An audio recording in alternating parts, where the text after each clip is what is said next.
What's up, everybody? It's me, and I'm back. I haven't seen you all, and you haven't seen me. Well, I don't see you guys, but you haven't seen me in a while. I have been just taking some time off to take care of me. So I haven't really posted a video, but I just wanted to hop on here and do a quick kind of like a check-in and see how everybody is doing, and hope you guys have been doing well and taking care of yourself and watering yourself, aka drinking your water, and making sure that you guys are working out, staying away from toxic negativity, and just being the best you that you could be. I really wanted to come on here because I saw something in the, well, not in the news because I'm really not a news watcher, but I am on social media, and I seen something that I wanted to address. And I wanted to speak on divorce, because that is what is the seems to be the hot topic, and everybody seems to have their take and opinion on when you should get a divorce, and just relationships, and marriage. Now, those of you that don't know me very well, and some that probably do, I was married. I don't really talk about my marriage because it was short lived, but I still was married. And the marriage ended because of infidelity, on his part. And so, just going through that process, I can tell you that it's very hurtful. It doesn't matter how long, I mean, the longer you stay in any type of toxicity, I guess it deeper and further damages you, to me, as a person, in my opinion. But that was just one of my absolute deal breakers in relationships, if you cheated on me. And the reason for that, for me personally, is because, first of all, I know myself, and I know that the road to recovery after someone cheats is a long and difficult road. There will be rebuilding trust after you've been betrayed in that way is long and difficult. And that's something that personally I didn't want to go through. And I didn't want that other person to go through. I knew that they didn't have the capacity to be in a relationship to even recover from that, to sustain recovery, because after that, it's just a life, to me, it's just a journey of recovery, when you, and especially if you've cheated multiple times. So I went ahead and I got the divorce because I did not want to take myself or him through that.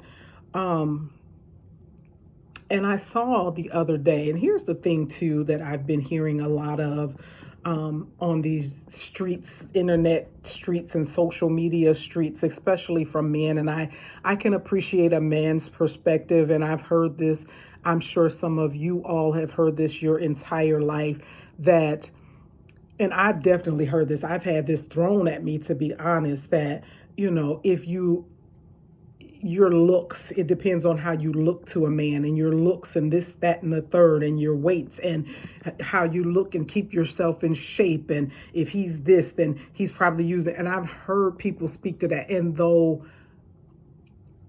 there's honesty in that, and there's some truth to that in how some men view you, I think, as just in general, that when someone wants to cheat, it doesn't look at Beyonce, y'all.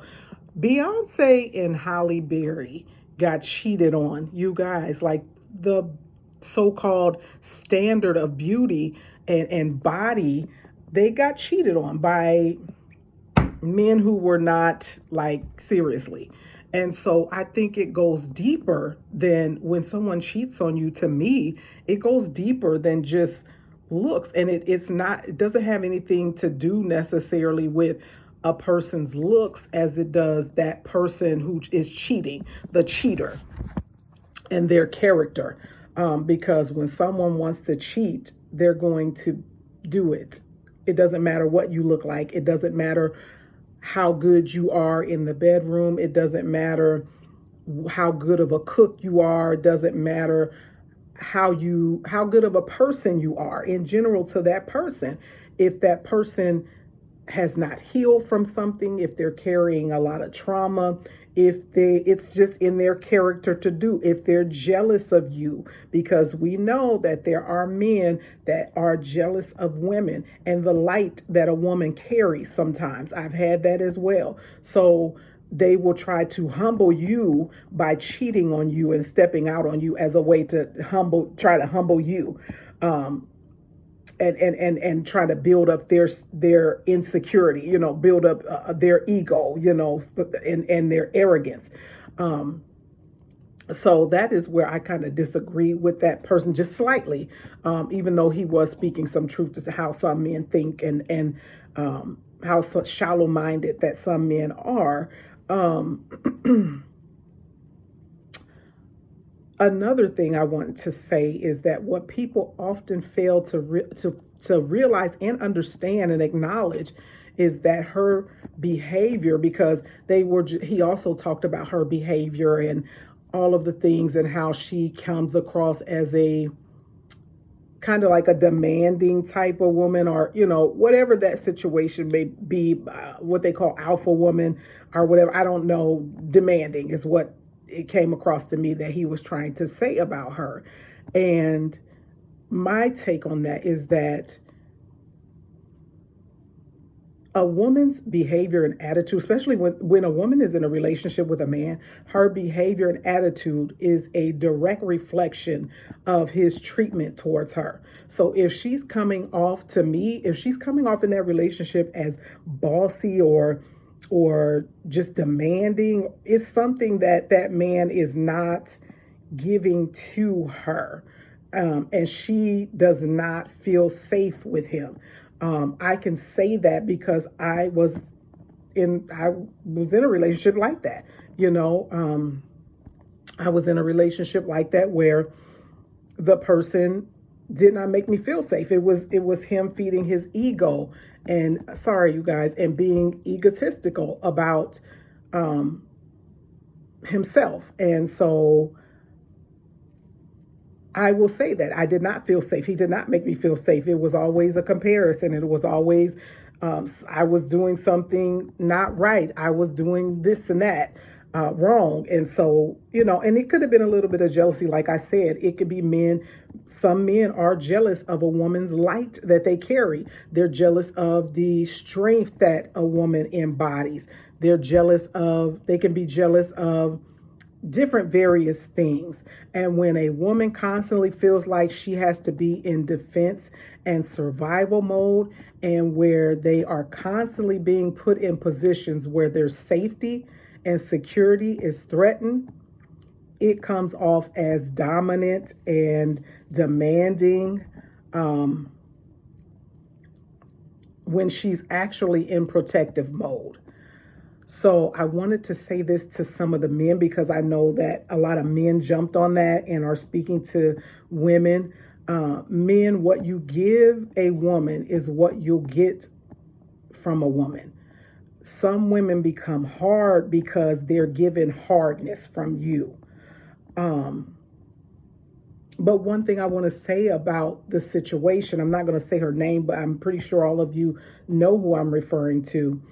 Most of the time, when a woman is cheated on, especially if she's forgiven that person and they've worked on their relationship, and she stuck with him, not worked on a relationship, but she stayed with her husband, her comeback from that will be amazing. If they divorce and go their separate ways, what you see is that their comeback will be amazing.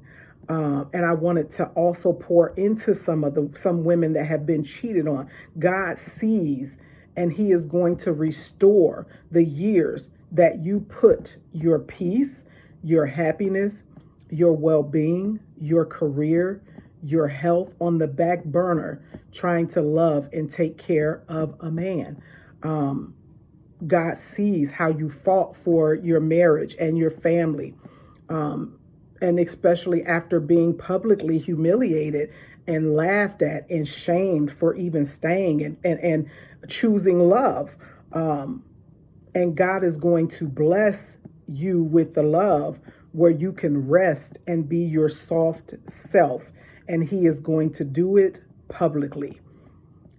And this goes for two and for any woman who has ever loved a man that cheated, used, and abused them. You were not wrong for choosing to love them. You were not wrong for wanting to fight for what was right. You were not wrong for covering your marriage and your husband. You were not wrong. He was. Some of these men, they need to leave women the hell alone. If they're not going to treat you, if you're not going to treat the woman right, then leave them alone. Because what I feel like a lot of men don't realize is that with each heartbreak and with all the foolishness that they are bringing and putting that on the shoulders of a good woman, and they're taking this woman through hell.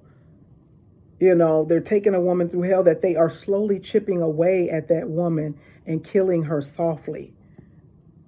Her stress over you can cause illness in her body. And if you guys had children, you are slowly taking that mother away from them with every stressful situation that you cause, all of your foolishness and arrogance and ego and manipulation and narcissism and control. All of that stuff is chipping away at a woman, and you're slowly taking that woman away from herself and from her children. So I just want to say this: man up, stop being irresponsible and reckless with the heart of good women, and then complaining out here that there's no good woman, because there are. So I just wanted to say that today on this Good Sunday. I hope everybody continues to take care of yourself and drink water, take care of your spirit, take care of your physical bodies, your emotional and mental well-being. Take care of yourself in every way that you can, and continue to be the best version of yourself that God created you to be. Peace.